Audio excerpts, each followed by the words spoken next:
नमस्कार दोस्तों। स्वागत है आपका AKBP जीएस और जीके और जीएस में। दोस्तों, टीजीटी परीक्षा संपन्न हो चुकी है, लेकिन आयोग ने कुछ प्रश्नों को गलत माना है और कुछ प्रश्नों को सही माना है। शिक्षा सेवा चयन आयोग ने माना कि टीजीटी परीक्षा 2026 में 29 प्रश्न बाहर से आया था। शिक्षा सेवा चयन आयोग ने कोर्ट में माना कि टीजीटी परीक्षा में पाठ्यक्रम के बाहर से सवाल पूछे गए थे और ये सवाल थे 29 प्रश्न।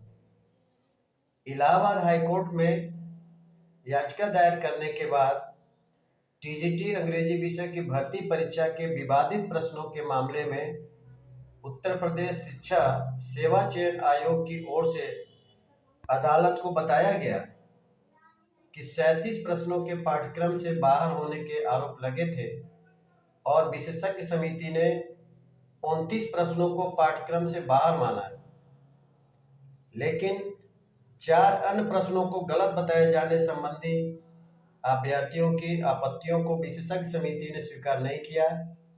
कोर्ट ने विशेषज्ञ समिति की रिपोर्ट को 24 घंटे के भीतर रिकॉर्ड पर दाखिल करने का आदेश भी दिया है। हाईकोर्ट ने 24 घंटे के भीतर ही रिपोर्ट पेश करने का आदेश दिया। यह आदेश न्यायमूर्ति सिद्धार्थ नंदन की अदालत ने आदित्य कुमार सिंह एवं 17 अन्य अभ्यर्थियों की याचिका पर दिया है।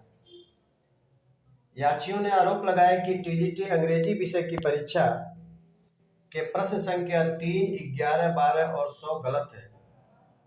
अभ्यर्थियों ने जिन्होंने यह टीजीटी परीक्षा दिया, अंग्रेजी विषय में 37 क्वेश्चन में से 29 बाहर के प्रश्न थे, विद्यार्थी हल नहीं कर पाए। इसके अलावा याचिका के पैरा 31 में उल्लेखित 37 प्रश्न निर्धारित पाठ्यक्रम से बाहर पूछे गए। ये है विषय विशेषज्ञ चयन समिति का कारनामा।